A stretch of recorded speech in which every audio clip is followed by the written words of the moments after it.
കണ്ണൂരിൽ നിന്നാണ് വാർത്ത. DCC ഓഫീസിന് മുന്നിൽ വീണ്ടും കെ സുധാകരന്റെ ഫ്ലക്സ്. പിണറായി സർക്കാരിനെ താഴെയിറക്കാൻ കോൺഗ്രസിന്റെ പടനായകൻ കെ സുധാകരൻ എത്തുന്നു എന്ന ഫ്ലക്സാണ് പ്രത്യക്ഷപ്പെട്ടത്. അജീഷ് ജയകുമാറാണ് വിവരങ്ങൾ വായിച്ചിരുന്നത് കണ്ണൂരിൽ നിന്ന്. അജീഷ്, മുൻപും ഫ്ലക്സ് ബോർഡുകൾ ഇത്തരത്തിൽ പ്രത്യക്ഷപ്പെട്ടിട്ടുണ്ട്. ഇപ്പോൾ കെ സുധാകരൻ മത്സരിക്കണം എന്നുള്ള ആ ഒരു ആഗ്രഹമുള്ള ആളുകൾ തന്നെ ഈ ഫ്ലക്സ് സ്ഥാപിച്ചു എന്നാണോ മനസ്സിലാക്കേണ്ടത്? എന്താണ് പറയുന്നത് ഈ ഫ്ലക്സിൽ?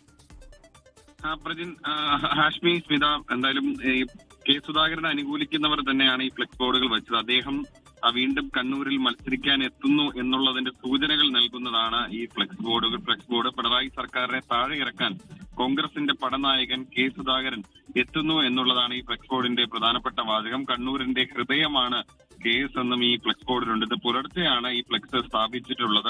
കെ സുധാകരൻ കണ്ണൂരിൽ സ്ഥാനാർത്ഥിയാകുമോ എന്ന് ഇന്ന് അറിയാം എന്ന ആ ഒരു ആകാംക്ഷയിൽ തുടരുന്നതിനിടയിലാണ് അദ്ദേഹത്തിന് വേണ്ടി വീണ്ടും ഒരു ഫ്ലെക്സ് ബോർഡ് കൂടി കണ്ണൂർ DCC ഓഫീസിന് മുന്നിൽ വരുന്നത്. നേരത്തെ പോസ്റ്ററുകൾ കണ്ണൂർ DCC ഓഫീസിന് മുന്നിൽ, എറണാകുളത്തും തിരുവനന്തപുരത്ത് ഇന്ദിരാഭവന് മുന്നിലൊക്കെ പ്രത്യക്ഷപ്പെട്ടിരുന്നതിന് പിന്നാലെയാണ് ഇപ്പോഴത്തെ ഈ ഫ്ലെക്സ്.